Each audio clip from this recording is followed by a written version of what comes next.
accidental sprinter. You got into this sport late, so you were learning on the job a lot, and you made some mistakes.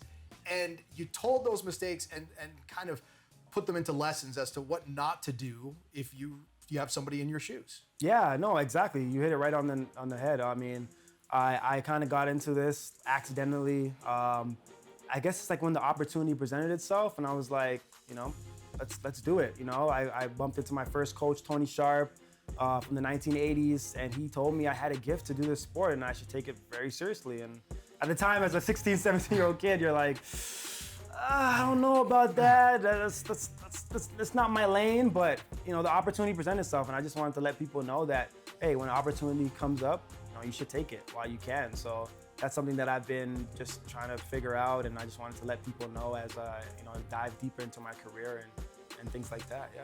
So Andre, with a book like this, obviously, part of the goal is to let the public know a little bit more about you, and also as a reader, learn what we can learn to apply to our lives from what you've experienced. But my question to you is, what did you learn about yourself in the process of writing this book? Oh man, I learned a lot. You know, it's crazy because as a runner, you're just so focused on like running, and you don't even realize that, hey, there's actually lessons that I've actually learned that I didn't even realize. Like, you know, like setting my goals and writing them down, and just thinking about all my support system. So I didn't realize that, hey, these are lessons that I actually can teach people to like overcome adversity, like to lean on their support system, or if they're trying to like accomplish a goal or anything like that, write it down, speak it into existence. I have a chapter called Sight, and I didn't realize when I was like reading it back to myself, and I'm like, oh wow, these are actually like things that I do and I didn't even know. I'm obsessed with how professional athletes live as far as, you know, their nutrition and their training. I love seeing that. And there was a point, I think you're just the way you laughed, you know where I'm going with this. I want to read the exact sentence here. My focus on nutrition, hydration, and sleep unlocked another level of performance when you really buckled down. That was after you won 3 Olympic medals in Rio. How did you have such a revelation that late in your career? It just blew my mind. I mean, I was like 21 years old and going into Rio, so the metabolism was, you know, was good. And as I get older, it kind of slows down. You start gaining more weight in here. You're telling us? So you guys know. So I was like, no, I gotta buckle down. I gotta start eating more healthy. And as you know, like in base training, Perdita can tell you, like it's rigorous. Like, you know, you're throwing up, you're vomiting, all that running. It can get to you. So and sometimes you want to quit. So I think once I buckled down on that, it was so much easier to just say, hey, I can go to practice. I can, you know, everything is coming to me naturally now, and it just feels fluid.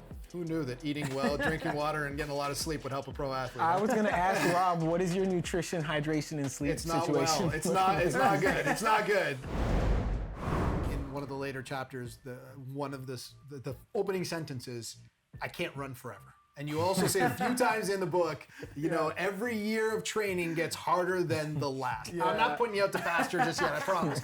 But you are at a point in your career where maybe you start thinking about, when I hang the cleats up, maybe I want to do this, maybe I want to do that. Have you given a lot of thought to that?